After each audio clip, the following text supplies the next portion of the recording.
Good morning or afternoon or evening, depending on when you're listening to this, if it's on replay. Hi, my name's Rhiannon Morgan. Everyone calls me Ree. It is so nice to be here with you today. I'm just checking that this is actually going live. Do shout out and say hi if you are tuning in live. And then I can know that you are here and everyone can hear me. Today, we are talking about things that have helped my children with autism, specifically, obviously everyone's experience with autism, because it is a spectrum, will be very, very different. But hopefully, some of these things I know that help my kids will maybe help your kids or you if you have autism, or a lot of them work for a lot of neurodiversity, sometimes for different reasons. So if you're new around here, my name's Rhiannon Morgan. Everyone calls me Ree. I am a mum with ADHD. I was only diagnosed at 40, so I'm still reasonably new to learning about all this. But my children, all four of them, have autism, and the first one of them was diagnosed a decade ago now. So we've been on this journey for quite some time. I mean, I guess we've been on this journey since they were born, but we've had an awareness of this journey for quite some time. And I think there is a difference there. So, yes, without further ado, let's dive into some things that have helped my children. And ultimately, the first one has got to be just the understanding of autism and what it is. And I think this is really highlighted and contrasted by I feel really bad about it. Okay. Our eldest is he's 21, nearly. I know, I know. I know how can that be? Has just finished his degree, by the way, and just as a total side note, nothing to do with this. Got a 2-1, okay? High five and big celebration for that. Well done, Dylan. Incredibly proud. Incredibly proud. Just found out last couple of days. Anyway, long story short, the little ones, as in babies 2, 3, 4, were diagnosed reasonably young, as in young primary school. So Will must have been, I have to look back at the exact dates, but he was four-ish, and Bella and Zara were about 5, so pretty young. And I had an understanding of what autism was, and even before they were diagnosed, I had some sort of, level of understanding of what it was and how to deal with it. Poor Dylan, I didn't know. I mean, we can't beat ourselves up too much, she says, because we don't know what we don't know. But I didn't really know what autism was until we were looking at autism with Will when he was about 3, by which time Dylan was 10. And it didn't even twig with me for another good few years, because Dylan and Will are so different that Dylan may also have autism, because autism, even within the same family, presents in such different ways with my different children. So Dylan was last to be diagnosed and was so much older. And it was just so much more of a struggle for him and for me, because when things came up, I'd be like, I don't understand why you're doing this. Like when he was really tiny, I used to say to people, I grew up with sisters and I love this child with every ounce of my being. I just flip in a door and I would do anything for him, but I do not understand him. So I put it down to boys are weird. I was like, I had sisters, boys do random things. I don't understand what he's doing. And I just put it down to that because I didn't have any understanding of what it was. So if everyone could educate themselves a little bit more, which I guess is what I hope to do on this channel, then everyone can be a bit more aware of the signs of autism and of neurodiversity generally. Then I think so many people can have such just an easier, breezier experience because excuse me, coughing a little, bit of summer cold. But if people can understand what autism is, the world will be more understanding and kind to everybody. We can all have more empathy for one another. And we can perhaps notice signs a little bit earlier and put strategies in place, which brings me to my next point. Although, in fact, before we get to my next point, I better bring this up, because anything we say on podcasts, on the internet, anything like that, we do need to leave a disclaimer. I'm not a doctor, and anything I say in this video, live stream, podcast, however you're listening to this in the future, just please take it as it's not medical advice. It's just my personal experience. I just have to say that, because if you don't put disclaimers out, then it's just what you got to do on the internet. Okay. Anyway, so it's not medical advice. If you have any concerns, speak to your own doctor. However, these are the things that have helped me, and I'm sure they'll help you too. So, what I was getting to, bouncing around with my ADHD brain, can you see that? What I was getting to was the one thing that really helped my children, I think, was not actually waiting for a diagnosis in order to put things in place to help and support them. And I think this can be a huge misconception that it's like a waiting game, and a lot of parents wait to even get the assessment. And as I mentioned before, the more understanding we have, the more we can understand our children, the more we can help them. So if you are in two minds and someone has said to you, I think your child might need an assessment, do you want me to put them on the waiting list? Let this be your sign for that to be a yes, because that does not mean anything. You've not made a decision in putting child's name on a waiting list. You've made a decision in not putting your child's name on a waiting list because you are delaying things. But by putting your child's name on a waiting list, these waiting lists are long. If a teacher or someone thinks that your child's name should be on a waiting list, please do get that name on that waiting list. The decision then only has to be made. Again, it's not a huge decision, but when you then get offered an appointment, it's like, do you want to take that appointment or not? That's the point you want to make the decision. That which will maybe be a few years down the line. And by that point, you'll either be like, well, that came to something and nothing, that was nothing worth stressing over. Turns out those signs and symptoms were not what we thought they were. Or things will have intensified a lot and you'll be so glad you put that child's name on the waiting list. So if anyone needs to hear that right now, take that as your sign, get that child's name on the waiting list, and then you can have that understanding of your child. But equally, if you have got your child's name on a waiting list, you're waiting for an assessment and a diagnosis, you do not need to wait for that assessment and that diagnosis before you can put strategies in place to support your child. And I think that the more of us that can put things in place to support our children, the earlier the better, then the easier our children's lives are going to be. So it's all about just educating ourselves and understanding what the signs and symptoms are. And if you are wondering, what are the signs and symptoms of autism, Ray? I've got something for you, okay? If you go to mummyoffour.com/, 100 ASD. I think you can actually go to mummyoffour.com/ASD 100 as well, because I put both because they both point to the same place, because I forgot which one was which and sometimes I say it backwards. But this is a document. It's 100 signs of autism in children. Again, it's not a medical document, but it's just got all these different signs that you may or may not notice in your child.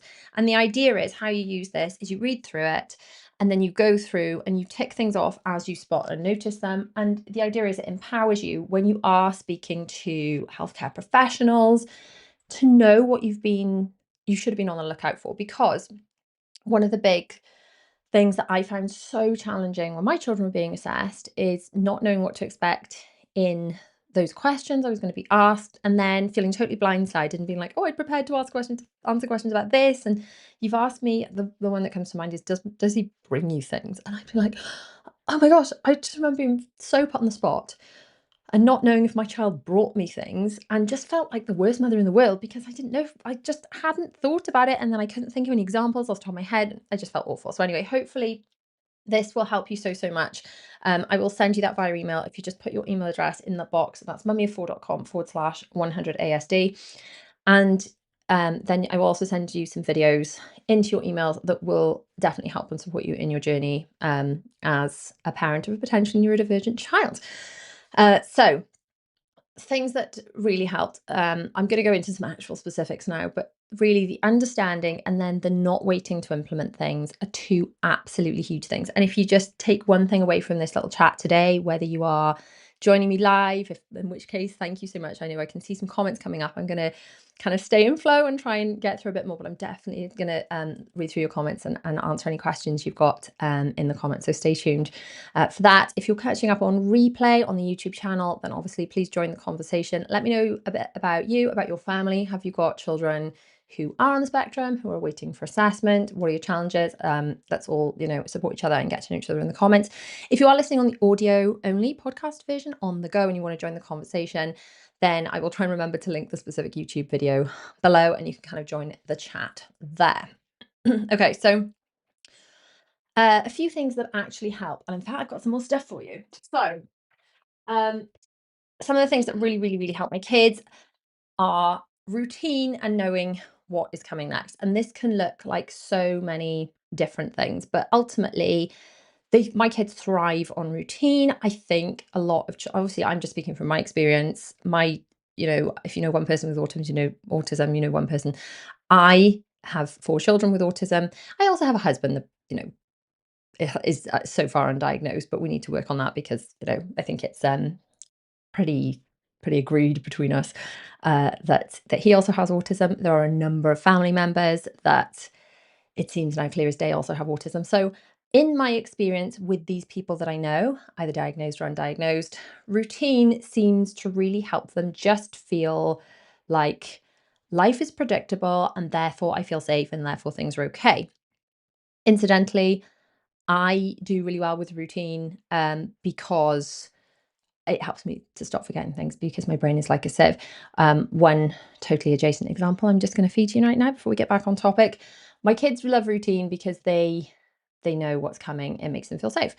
I need routine so I don't flip and forget things. Okay, so after there's dance, Zara goes into dancing on a particular evening, and then I normally take her to dancing and I go to a particular shop, and then it's one of those shops where you can park for free if you've bought something in there. So I always buy something in that particular shop for a meal later on in the meal plan just to pay for the parking, if that makes sense. On this particular day, I also had the kids with me. So I had William and Bella with me, and I had then Zara went into the shop and she wanted to choose something. And I never write a list for this particular shop because I just always buy the same thing because, habit. And I left the shop and I got home and I realized I had not bought the thing I was supposed to buy because my routine was off. So the children like routine for stability. I just need it so I don't forget stuff. Okay. That's why I need it. Anyway, my kids love routine. So this can look like when they're really small, visual timetables. I know in school, Zara relies quite heavily on visual timetables, and that's really, really helpful. Now that they're older, it doesn't have to be like the picturey visual timetables. I am going to be putting together, I'm going to jot this down actually, for my Organised Life Club, a lot more kind of resources for autism. The visual timetables are something I want to um, work on a lot more into my routine resources. I have already got inside of my meal planning resources, if you're inside of my Organised Life Club, I have got, it doesn't look like this when you print it out. The yellow ink in my printer is totally gone. I have got a whole bunch of printables. So there are printables for the adults and printables for the kids. So these are the mealtime resources for the kids. And there are um, printables. The pictures look so much prettier than this when you actually print them out. Honestly, I need to fix my printer. But basically, there are like cards and printables and things that you can print out with your kids, and you can use those as a first this, then that. And having those visual representations can really help with transitions. I talk about this a lot more in my meal planning workshop, which is inside of my Organised Life Club. If you would like a bit more support, by the way, in your Neuro-Spicy household, the Organised Life Club is where it's at. There is a free version to get you started. And in fact, you can just hang out in the free version forever. There is a forever free tier, but for £10 a month, there are workshops every single month. We do a planning party every single month where there are specific printables to help you plan your month ahead. As you know, if you're a queen of a Neuro-Spicy house, that's what my therapist calls me, then you do need, there's a lot more planning that goes into it to make sure you've got all the things that everyone needs so no one melts down. And then there's also workshops every month. So next month we're going to be doing the school holiday planning workshop. We're going to be going through all that together to make sure everything is absolutely ace for the school holiday. There's going to be a back to school workshop. There's a weekend reset routine workshop coming up, a morning routine, an evening routine. The meal plan workshop's already in there. The routine assessment workshop's already in there. There's so much in there, so many resources. So if you just head to mummyoffour.com/join, hopefully that's already down in the description. If not, I'll add it after this video. Or if someone could type that in the chat box for me, that'd be amazing. mummyoffour.com/join. Thanks so much. Anyway, I've also got these are free printables. So if you just head to mummyoffour.com/routine, I have got my Calm Start guide that will really help you as a parent of, well, of kids generally, to be honest. I'm throwing things on the floor here now because I'm trying to find the right thing. Like I've got all these to show you. I just didn't pull out the ones I needed in the right order. That would have been good, wouldn't it? The Calm Start guide, this is totally free, will help you with one of the trickiest times of the day, arguably, the morning routine. And this guides you through some implementation things that you can do, just a quick start guide, a calm start guide for your mornings. But alongside that, you've also got the morning routine checklist. Now, my kids thrive on these, more so when they're younger. So Zara's 8 and she still uses this a lot more. Now, Zara, I would argue, is more ADHD, as in has autism, but is so far undiagnosed with ADHD. But let's face it, she absolutely has it. She's just like far more mini me with her ADHD traits. So she just really struggles with mind wandering off. What should she be doing? So she like really needs routine, but also really needs help staying on track with routine. So this she uses every day. We've got it set up in one of those what's it called, the picture frames for her. So the same way, if you see my organization station, I should do, let's jot that down, the picture frame. I need to put that information in with this, with the just to link the frames and the pens I use. But basically, it's just like an A4, like a photo frame, and then we use whiteboard markers, and she ticks those off, and she can rub them off. Or you can just use clipboards. I mean, we use clipboards for so many different things in this house, so the clipboard system is really good. And then she just ticks off everything she's done. It just saves me having to nag and nag and nag. And then I'm just like, look, once you've done these things, you can play. And she just really, really responds to that. So having that visual, what's coming next, really helps her, especially in school as well, having that visual timetable.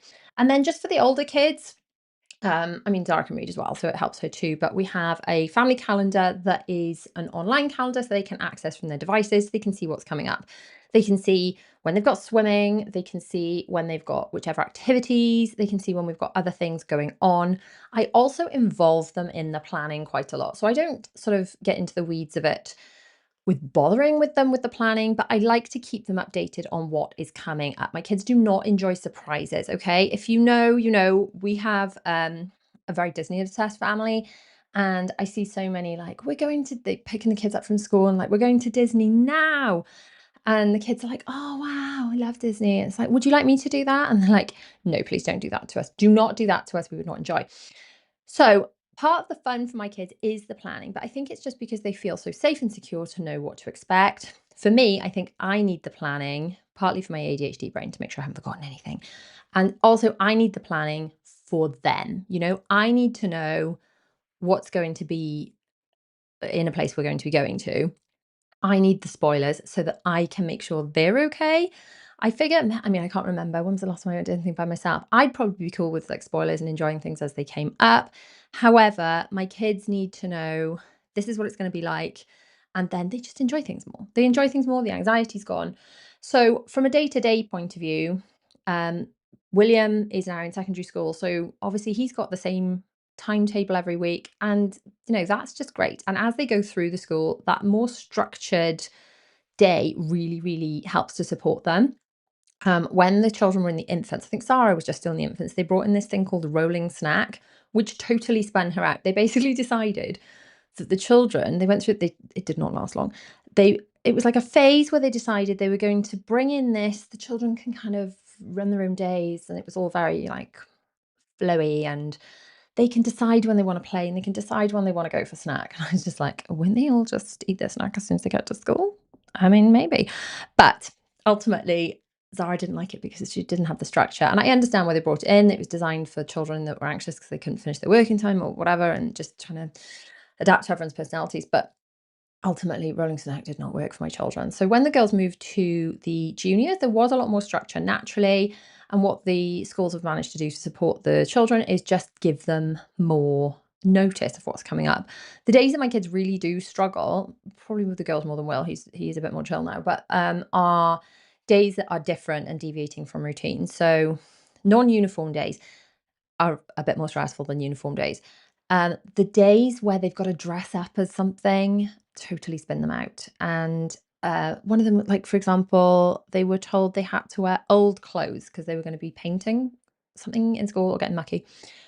And then one of them just got so hung up on, yeah, but this isn't old enough. And I'm just like, look, what they mean is the teacher means it needs to be something that I don't care if you wreck it. Your parents don't care if you wreck this.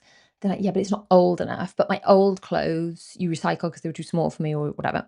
It's like they get so hung up on the detail of this. Ultimately, those days that are supposed to be the fun days, those like, yay, we're all dressing up as evacuees or something. Those are the days that really stress out my kids because it is a deviation from routine. So I guess that what I'm saying is if you're a teacher watching this, then if you have got neurodivergent kids in your class and you want to do those fun days, I'm not saying you shouldn't do those fun days, but just give them so much notice of what to expect. Don't spring them on them. I mean, as parents, can we also all please request that we do not get like, please come dressed as an evacuee tomorrow sent out either for totally different reasons, not because it's just not because it spins us out because of lack of routine, but because we're like, how am I supposed to pull an evacuee costume out of my backside with 24 hours notice? Okay, just saying. But yeah, ultimately that's why just the more they can kind of know what is to be expected, the more routine that they have, and the more they have to support that in the way of visual timetables, calendars. We have the meal plan in the house up on the wall in the kitchen. You would have seen that if you've seen any of my like meal planning routine videos. Then all of this stuff really, really helps my kids. I am just going to have a sip of this now because I've got the stinking cold where I don't know if you can tell my voice is a bit odd. And also this is just as a total tangent. I'm just really loving this at the moment. I'm trying not to drink as much Diet Coke, and this is lovely. It's yummy. It's yummy, and it's kind of like good energy, apparently. If that's true, I don't know. It's what it says on the can. So anyway, we've got our visual checklists, things like the morning routine ones. By the way, you also get, when you get these free, the school holiday morning routine checklist, and also the weekend routine checklist, and blank ones that you can fill out for yourselves. And let's face it, who doesn't love a little dopamine tick? Okay, so meal planning again comes in with the predictability. This really helps my kids with autism because they know what to expect, they know what they're going to eat, they know when they're going to have meals that they're not going to enjoy as much and perhaps going to prepare themselves for things that are going to be a bit more challenging. We do talk about this extensively, how we've made meal times go from absolute hell, let's face it, they were absolute hell a good few years ago, to pretty enjoyable, pretty chill experiences. That is all discussed in that rather extensive workshop I do inside the Organised Life Club. So please go and check that out if you're inside the club, and all details below to join if you want to come hang out there. But the predictability of those meal times, and then for me, the meal planning is so important in order to support the children, because kids with autism are obviously so sensitive to textures. There's a lot more brand loyalty. This is one of the reasons I had to stop doing. I was doing like a series where I was going to go to different supermarkets and try out all different things, because I know everybody really loves the grocery hauls and the come shop with me's, and I was just so like, oh guys, I'm just buying the same stuff because my kids have autism. Like, I'm making the same video over and over. It just felt icky. Everyone was really enjoying the videos, but for me, I could just hear it in my voice that I'm like, oh my gosh, I said the same thing over and over. It just felt really fraudy and icky. And anyway, so I wanted to mix it up. I was like, right, how can I add more value? How can I make this valuable and interesting and worth doing and worth watching? So I thought, I know, I'll go to different supermarkets and we'll physically look. Like, I do not go supermarket shopping in person. And again, I talk about that a lot in the workshop on why I don't do that, because ultimately it is not a good use of my time. I'm self-employed. I do not live near supermarkets, and I save time and money by doing it this way. So I thought, right, for the purpose of the video, for the purpose of, you know, keeping everyone on YouTube, giving them something different, then we'll go around different supermarkets, we'll make it fun, and we'll chat around the supermarkets and we'll buy different things and we'll compare them. The hell I heard from my entire family. I did that one Aldi one, didn't I? It was like a year and a half ago now. We went round Aldi and did all the shopping and brought it back and filmed it. And for the couple of weeks after that, until the food was gone, they're like, "Oh, this is why? What's this?" And sometimes this is not even like looking at packaging. I decanted some of the stuff, and they're like, "It just tastes wrong." And I was tasting it, and it tasted the same to me. But to them, to these children, and indeed my husband, they were like, "Oh, what's this?" I Yeah, the brand loyalty is real. So I think I realized this when I was speaking to one of my friends, and so talking about my system of having like one to use and one as a backup, and just hating running out of things because I know the meltdowns it brings. And when you've got a child that will only use one specific type of toothpaste, you can't just like nip to the local shop and get an extra tube of it. If you run out, it's got to be this exact one. Or if Sainsbury's substitutes something in, they're out of it. You've got to have those backups, because if you just run totally out of something, there are no second choices. So she was saying to me, like, well, how we were talking about, I can't remember which way around it started, but we're basically talking about if her kids, she ran out of something, they would just eat something else. So I was like, hang on, hold the phone. Bear in mind, I've only parented neurodiverse children. So I'm like, so if you run out of the cereal that your children are expecting, they would just eat toast. That and that would be it. If you ran out of one type of spread, they'd just eat something else. I was like, hang on, this is blowing my mind. Is this how some people live? And apparently that's how some people live. And that's just not the case. And I think when you've got children with autism and you kind of learn to understand and know their quirks and their challenges, then you can put so much in place to make sure that these things are minimized. Now, I'm not saying that this is, because I know you're going to get people saying it, that this is the case that you kind of keep them in this bubble forever, because obviously they're going to go out into the real world one day and they will have to use something else. They'll run out of something and there'll have to be different choices. And we will get to that because there's a lot that we do. And there's one thing specifically that we do that really, really helps with that.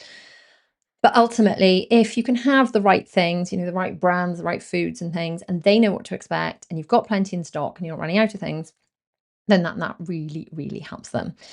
Ear defenders. Now, this is a really obvious one for autism, apparently, but not necessarily. So we managed to be an ear defender free household for no reason other than they just didn't seem necessary for, gosh, I think Zara only really started using ear defenders a year or two ago. And she would have been 6-ish. She's 8 now.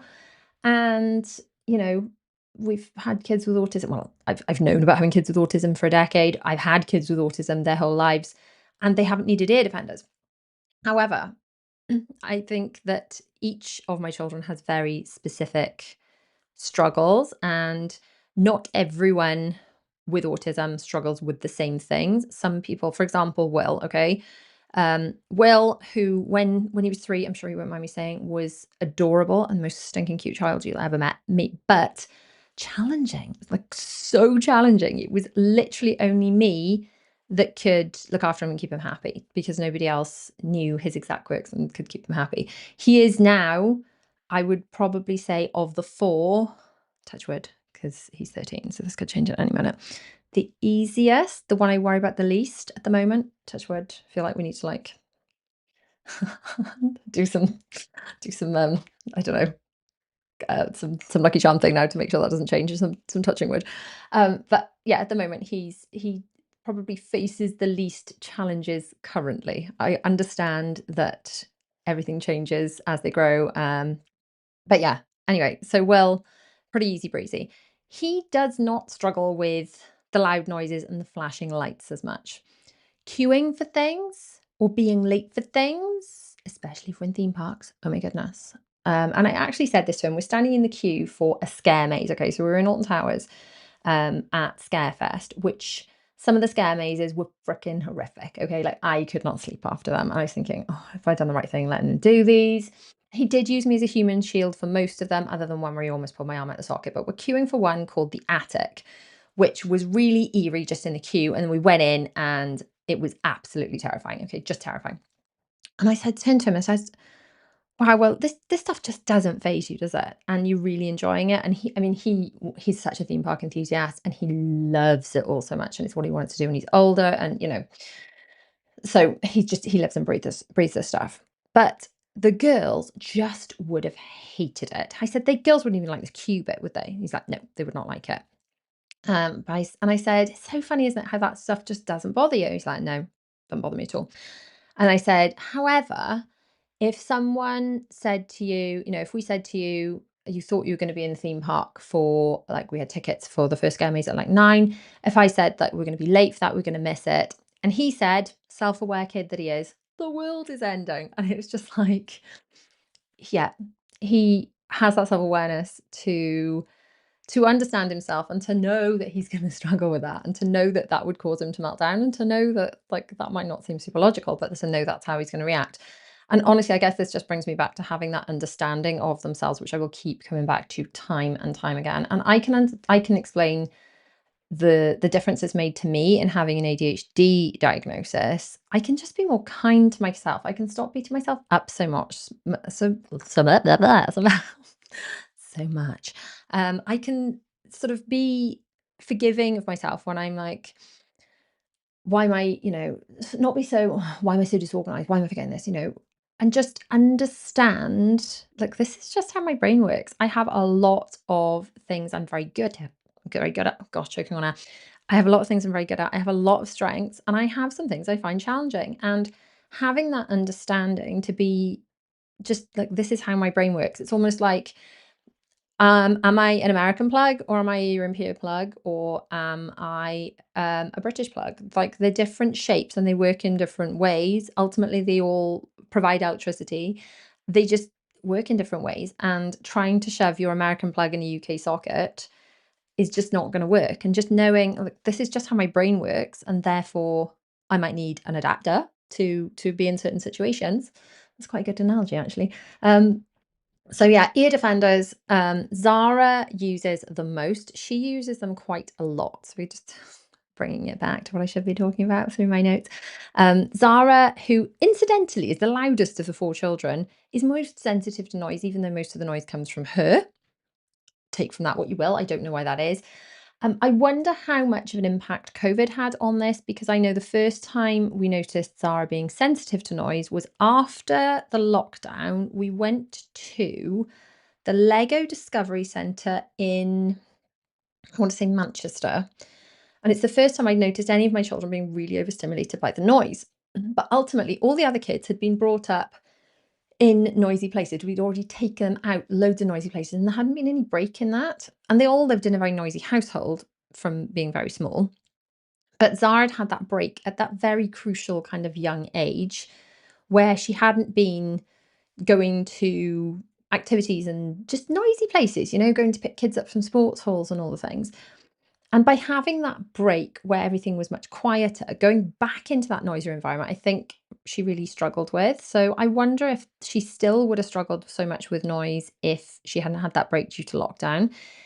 Dylan, our eldest, never seemed bothered by noise at all until he moved to go to university. And now when he comes back, he's far more overstimulated by the children. So granted, when he comes back, they're all so excited to see their brother. They're absolutely all over him and they will not leave him alone. Whereas when he's here all the time, then they're kind of indifferent to him. So there is that difference. But he does now use loop earplugs. And he is now, I mean, I did a whole podcast episode with him. He had a really good, we had a really big long chat, which is really valuable to watch, actually, if you've got kids who are um, slightly older and going through the assessment and diagnosis process. I think Dylan had so much valuable stuff to say. So perhaps what I'll think about doing is reposting it on this channel with, just some added bits and pieces, because I just think it had so much value. I'd really like you guys to see it. And that was on my podcast channel, which I'm not currently using, although I believe you can still find that video. But Dylan now understands certain things are going to trigger him.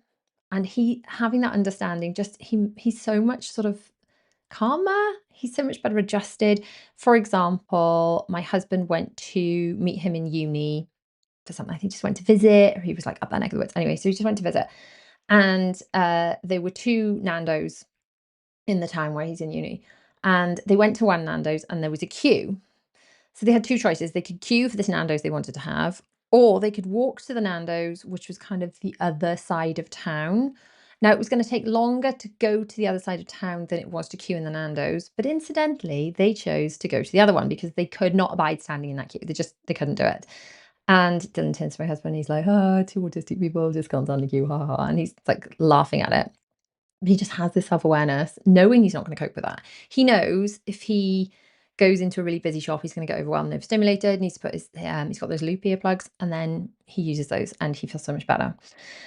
Okay, so I've put again planning with me. So this is sort of coming back. We've talked about this a little bit, but I will talk about it a bit more. So a lot of people don't like the spoilers. I know one of the concerns with Alton Towers, they don't want people filming on rides because they don't want the spoilers, and I get it. They don't want to like spoil the magic. But for kids with autism, it's like they need those spoilers. They really need those spoilers in order to help them enjoy things a lot more. And then I think if you are a parent of children with autism, you need them to have had the spoilers in order to feel confident booking the thing. Because if you then book the thing and they haven't had the spoilers and they get there and they have a meltdown, you're going to be like, why did I waste my time and money? And now I'm here dealing with a child with a meltdown. I could have done with that for free at home. Whereas if you know your children are prepared, you're more likely to feel confident in booking something. And this is where all the videos on my other channel, my Magical Adventures channel, I hope really come in handy. I film as much as I am allowed to film wherever we go, obviously respecting members of the public and, not filming anyone that doesn't want to be filmed or whatever. But whenever I'm given the opportunity to film, so for example, last time in Alton Towers, you were not allowed to film the water park, but they let me go back like behind the scenes after it was closed and I filmed a full tour. And I've had so many messages saying, thank you so much. Like, I now feel confident enough to book this for my family because I can show them this and I feel confident they're going to enjoy it when we get there. And I really wouldn't have wanted to take them otherwise. Whenever we are in theme parks or we're about to do another Disney cruise coming up very soon, so exciting, then I try and share, obviously, all the magic. I want in the vlogs to be fun and exciting to watch, and I want you to feel like you're there with us, and I want to be able to look back on those and to be amazing memories, and they really are.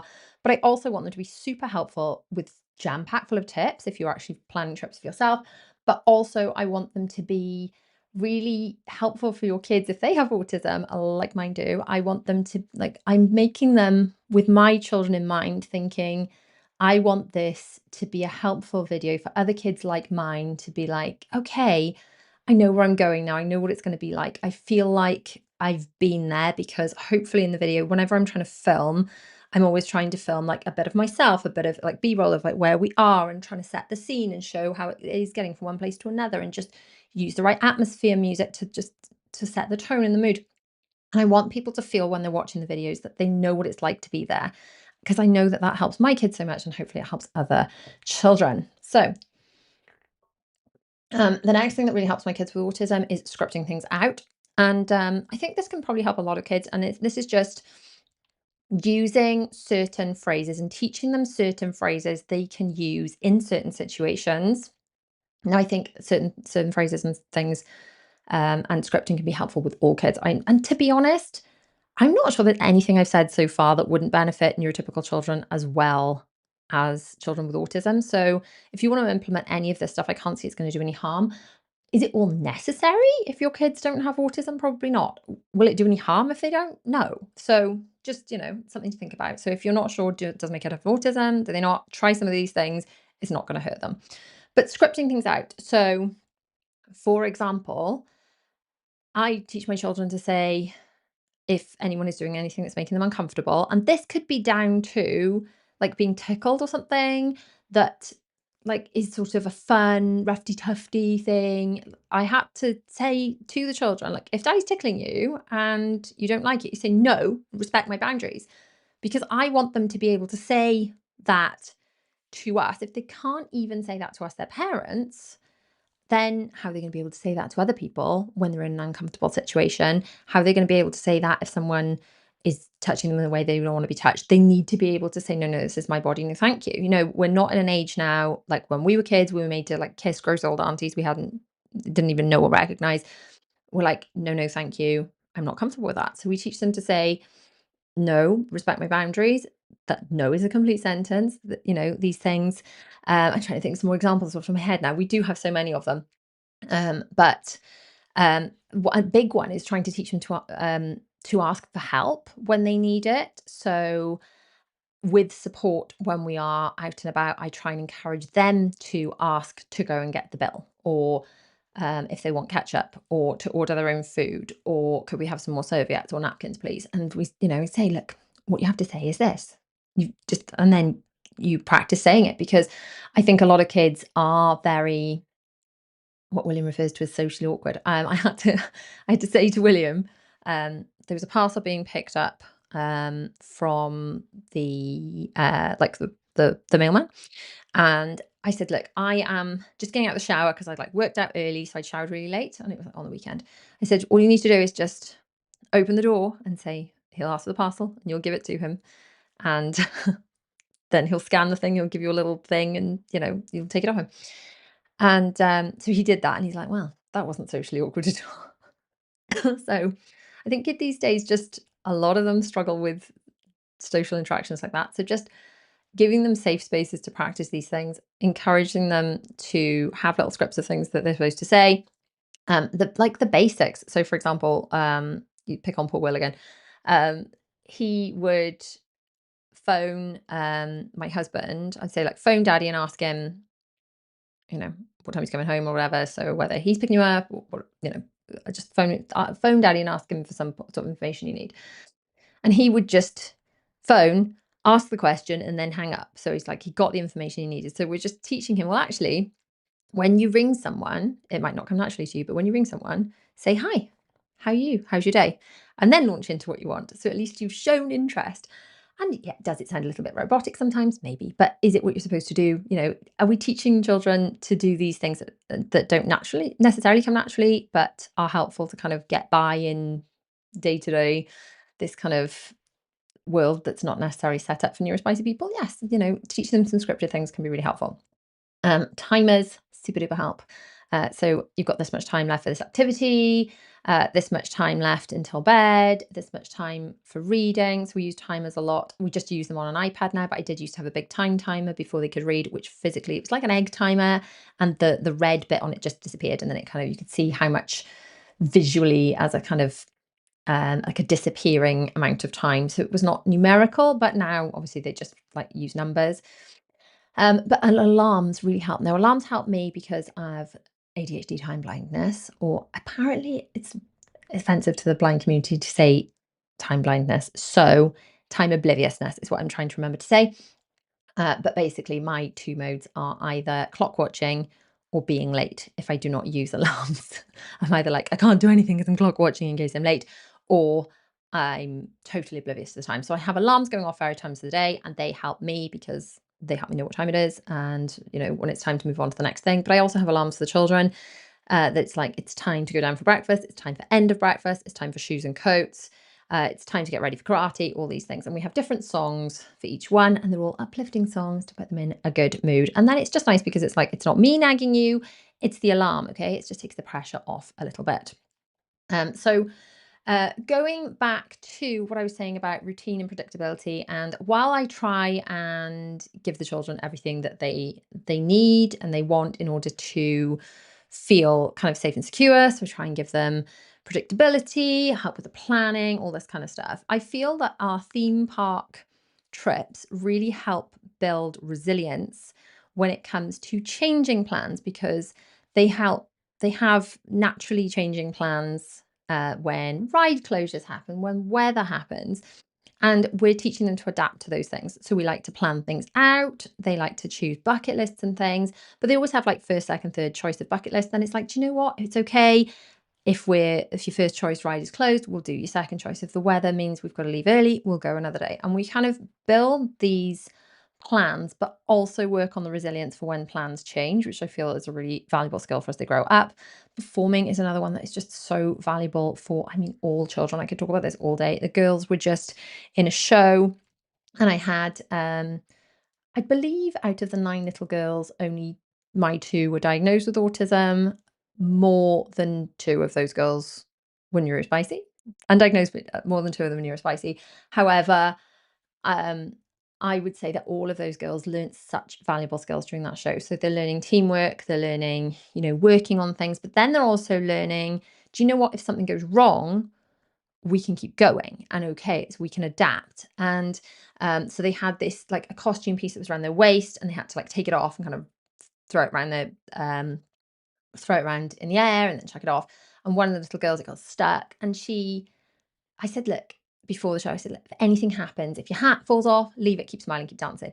If anything happens, just keep going, keep smiling. If you keep performing and smiling, then the show must go on and everything will be fine. And this little girl who was really shy, I was so proud of her.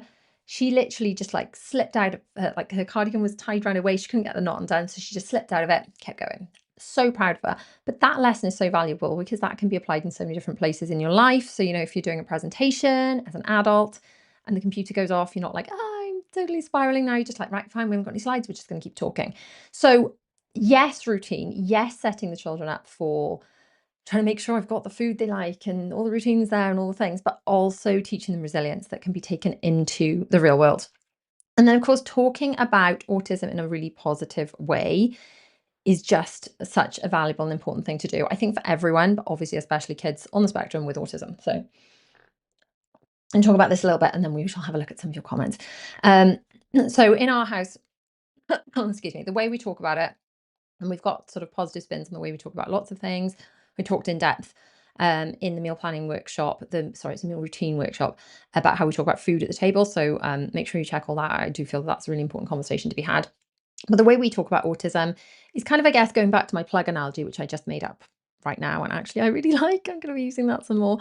But everybody's brains, work in slightly different ways. And we need all different types of people in this world. We need people that are amazing at building bridges. Like, I am not good at building bridges. I have no desire to be good at building bridges, but I'm really glad for the people that make our bridges safe. I'm really grateful for the teachers. If lockdown taught me anything, it's that I love my children, but I don't care who the teacher is as long as it's not me, because I'm not cut out for that life. Okay. And any of you that homeschool, like, hats off to you. Amazing. It's not for me. I'm not cut off out for teaching, for homeschooling. It's not my life. But we need all these different people to be able to people to be creative, and then people who are far more analytical, like bookkeepers. I'm so grateful for bookkeepers, so that I don't, and accountants, because that stuff does not mesh well with my brain. It does not work for me. So everybody has things that they're really good at, and everyone has things they struggle with, and everyone's list is different. So there is no one person you will find in this planet that is like, I struggle with nothing. I'm good at everything. I have no challenges. And I think the challenge when your kid's diagnosed with autism is you're given a list of things they're going to struggle with. And as parents, we don't want our children to struggle with anything ever. So that can feel really challenging.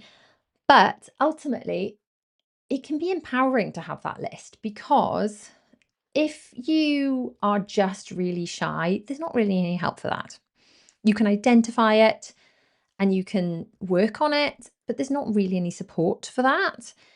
However, if your child has autism and you're like, okay, I know I struggle with this, that, and the other, but I've got all these other strengths, and everybody's strengths and everyone's weaknesses, or not weaknesses, everyone's challenges then are going to be different whether they have autism or not. So just because someone has autism, like I had someone say to me literally yesterday about how all people with autism are really bright. And it's like, well, that's a generalization too, because not everyone, and I guess what they meant was, has a really high IQ and is kind of like Rain Man.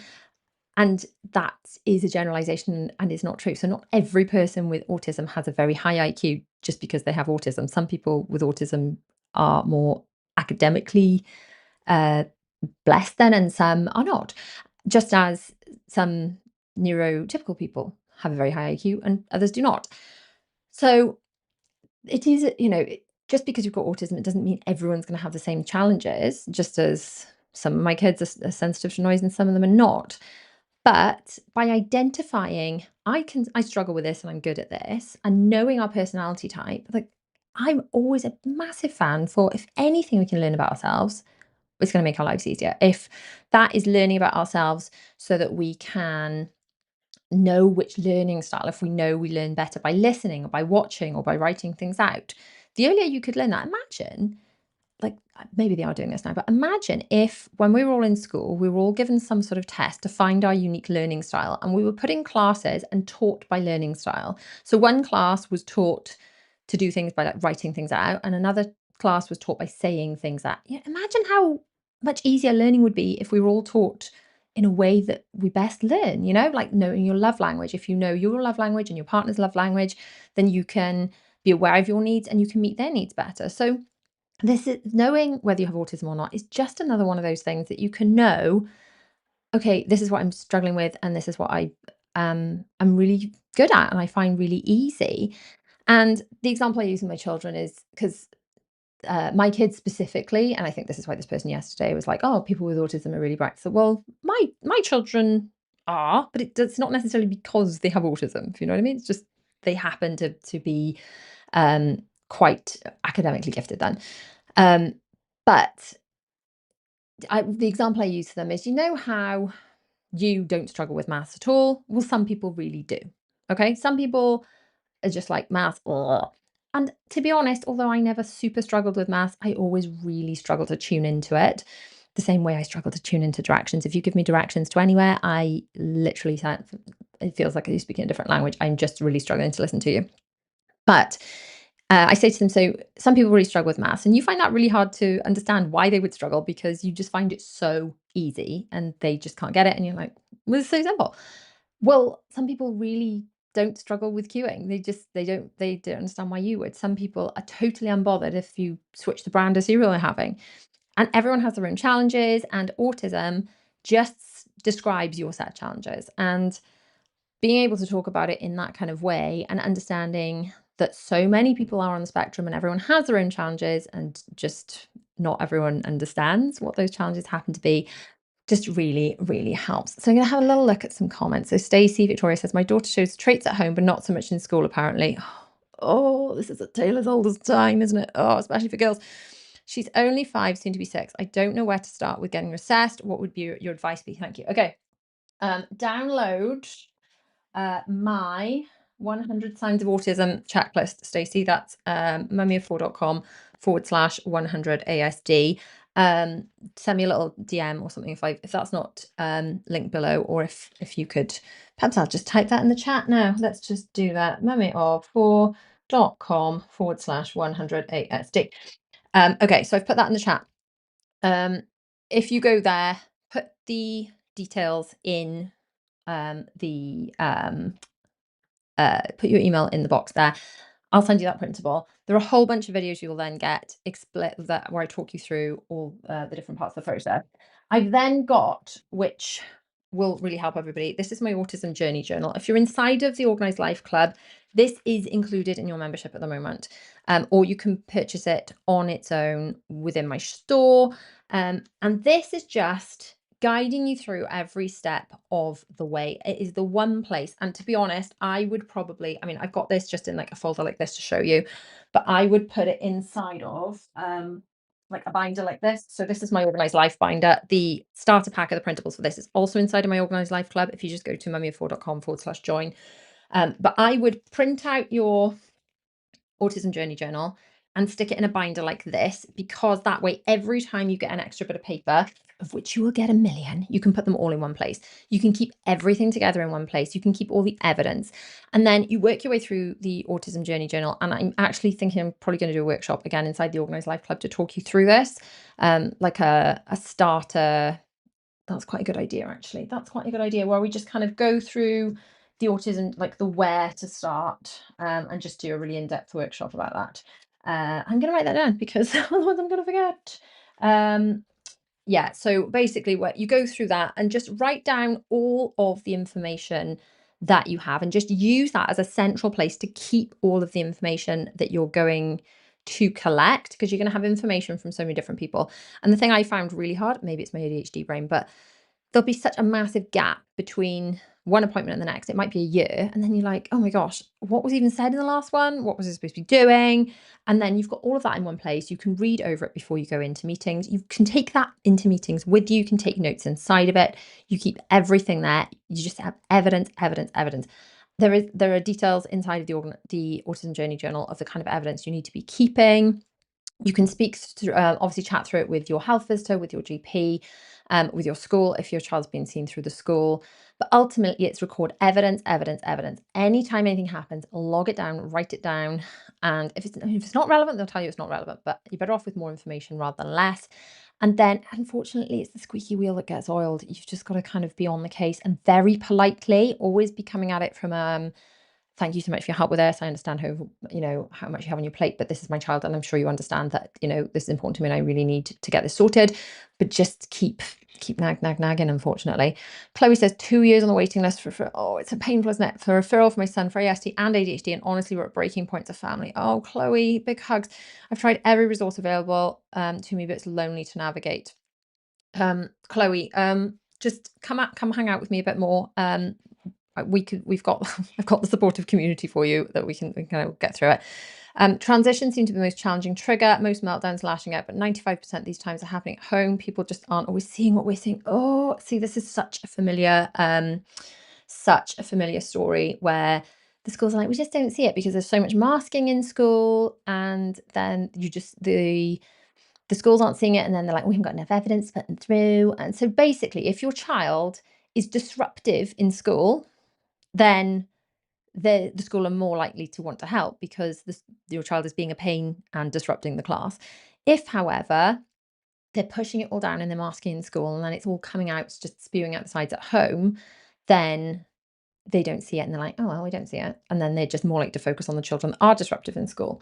So again, this is where it's just a case of evidence, evidence, evidence. So that free download, it keeps it, the free download, the 100 Signs of Autism. The idea of that is to make you think of, oh gosh, they might spark something. It's like, actually, my child does that. And I had no idea that was even related to it. So I never would have put it down in the forms, and just give you more ideas of what you should be bringing up and taking note of. And then inside of the Autism Journey Journal, there's all different pages where you can log behaviors, you can log incidents, you can look at all of the information that they're going to ask you, because they're going to ask you stuff right back from when they were babies, and it's going to wear you out. But at least you've had some of that information to kind of go, a place to collect that information and a place to um, collect the data you're going to need to empower you as a parent to properly advocate for your child. So if you are wanting some more support, I would love to welcome you guys into the Organised Life Club. If you just head to thatmummyoffour.com/join. So there's plenty of free resources in there, but for that £10 a month for the membership, then you have got your Autism Journey Journal. There's all the workshops and the support.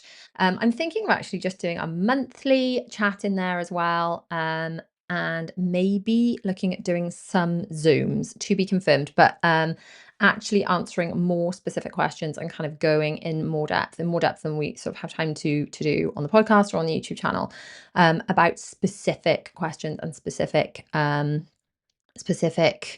issues and things. There we go. Another question. Good morning, me. I get my support for medical condition at college. Hard sometimes to find the right support for your complex needs. I have EHCP2 for my complex health condition. Oh, well, it's hopefully just keep nagging and keep getting the support that you actually require. It is difficult, isn't it? When planning on doing a morning routine and evening routine videos, do you know what? I was thinking about this every year as as the summer holidays approach. I think should do a morning routine video. And I've now got to the stage where if I put out a morning routine video now, it's going to be just in time for everyone's routines to change in order to go into the summer holidays. So do you guys want to see a morning routine video and evening routine videos, or shall I film them now to put out end of the holidays when everyone's thinking about going back into morning routines for September? I'd love to hear your thoughts on that. So if you've tuned in on the podcast, rate, review, and subscribe. It super duper helps. If you have tuned in on YouTube, thanks so much for hanging out with me. Click on the video on screen to hang out with me some more autism support in that video, or definitely hang out with me inside of the Organised Life Club. That's on screen, and all the other resources I shall hopefully remember to go and link now as soon as this broadcast is finished. So thanks so much for hanging out with me. I'll see you guys soon. Bye.